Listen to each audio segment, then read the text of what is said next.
Well, it almost sounds too immodest to say it, but it looks like for those of you who celebrate it, the Easter surprise this year was that we in Cardano are still the kings of decentralization.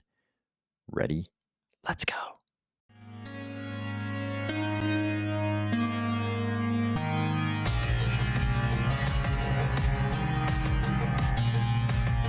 Today, we are going to discuss another new metric showing that Cardano is still king, another big robbery forest event in the EVM world, GitHub activity inside the Cardano ecosystem, and a very encouraging World Mobile report. If you couldn't tell if these were Cardano Kings of Decentralization or just a bunch of hardcore Burger King enthusiasts, or if you're finding value in these videos each weekday, please consider delegating to the army of Spies stake pool, ticker AOS.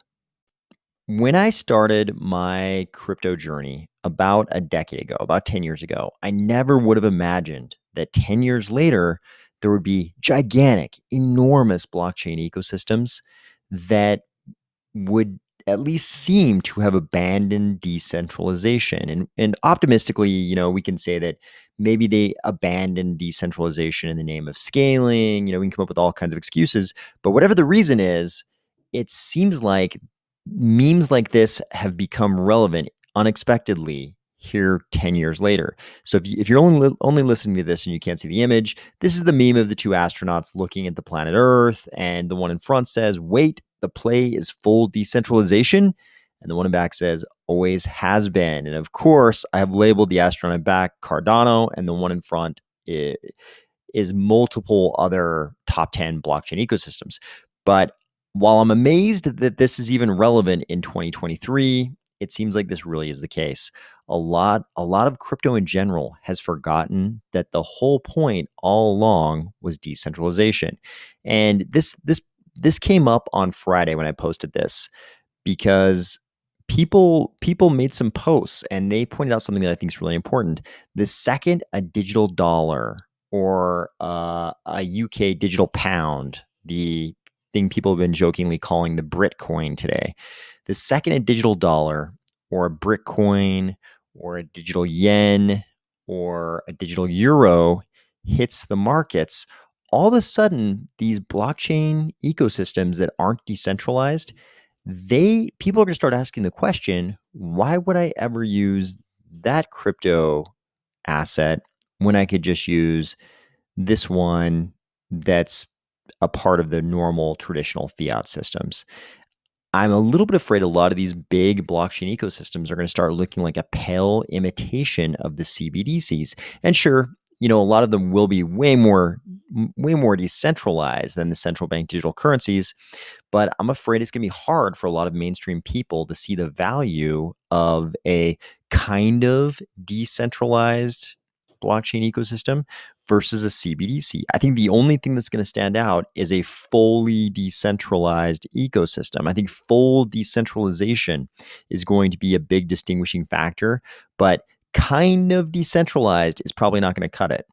Because if you're just kind of decentralized, it's sort of like, for average mainstream consumers, it's sort of like they're just choosing between two different central banks. And if you think I'm exaggerating, let's look at some data here. And the post that I think put a lot of this together last week was this one from Adewell. He said, CBDCs will have mind-blowing TPS, instant finality, uncountable devs and dApps, huge TVL, no DeFi ecosystem can compete with. For any quasi-centralized crypto to try to compete on this is a losing game. At best, it gets absorbed. At worst, outlawed. We play for decentralization here. I think this sums up a lot of what's going on in crypto today. I think a lot of the other blockchain ecosystems don't understand what we're doing. It's like, what is Cardano doing? Why aren't they playing these, I like the way Adewell put it, these quasi-centralized games that we're playing over here? It's because we're playing a very different game, one that I think has a relevance in the future, whereas I'm not so sure the game that they're playing will have any relevance in the future. And if we look at some data on this, you can see exactly what I mean.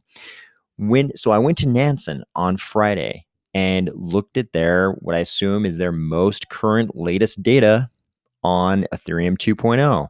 These are the biggest stake pools in Ethereum 2.0.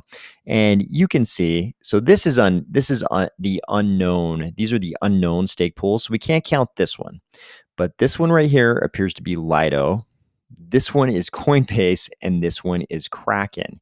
And just those three single points of failure get you over 50% in ETH 2.0. Nobody can tell me that this is what the founders of Ethereum had in mind when they first created Ethereum. You cannot convince me that their goal was for just three entities, Lido and two centralized exchanges, to have over 50% of the deposits in their proof of stake system. If we come down here, you can look at Cardano. We've looked at this donut chart many times, but look at the huge number of entities you have to go through to get to 50%. This is our Nakamoto coefficient is much higher. It's much higher than Ethereum. This looks like decentralization. This just looks like a different Federal Reserve FOMC committee with fewer members. As you can see in this chart, it actually took more individual parties to get to 50% of participants in the last Fed FOMC meeting, the one in March, the one they just had in March. It took more participants to get to 50% at that Federal Reserve meeting, Federal Reserve FOMC meeting, than it takes to get to 50% in Ethereum.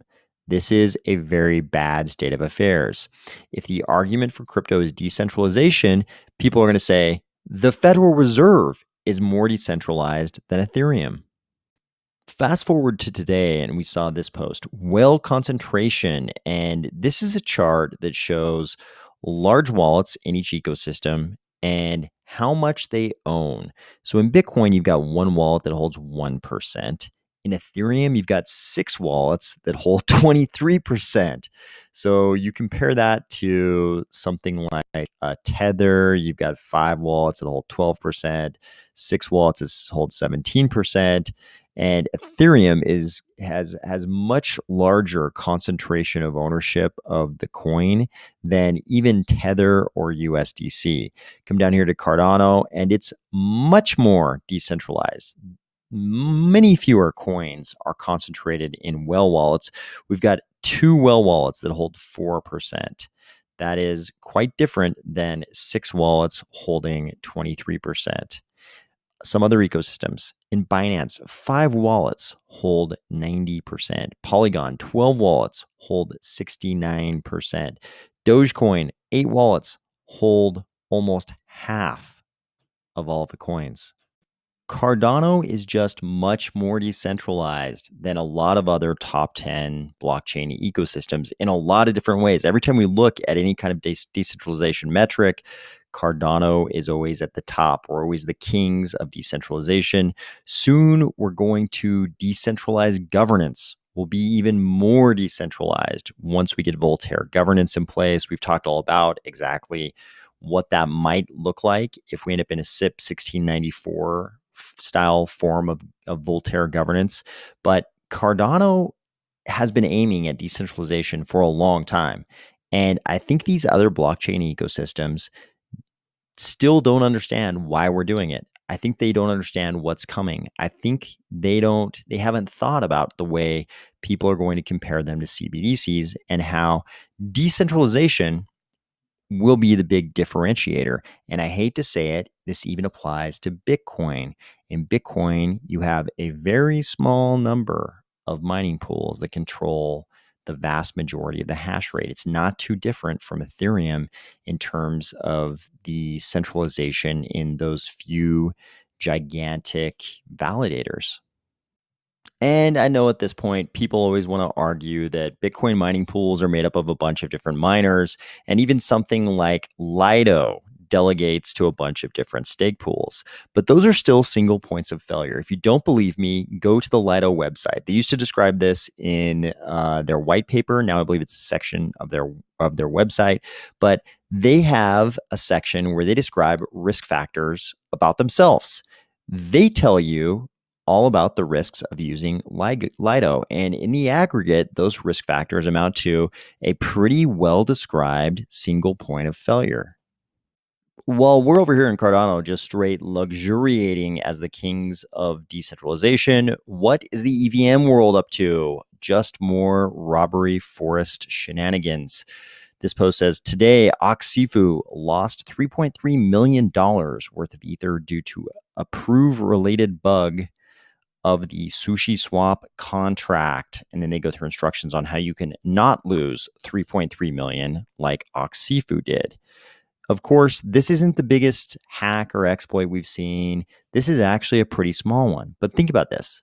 We're talking about one party losing 3.3 million USD. This poster observing the aftermath of the exploit summed it up well. EVM is so ready for mass adoption. Also, you should be aware Cardano is now big enough. We have enough projects in Cardano that people are actually tracking weekly GitHub activity just of Cardano projects. We're used to destroying on this metric.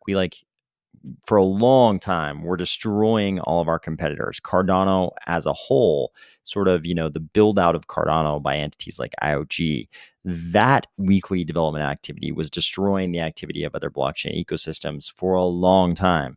But now we can actually look at who within the Cardano ecosystem is doing the most GitHub development.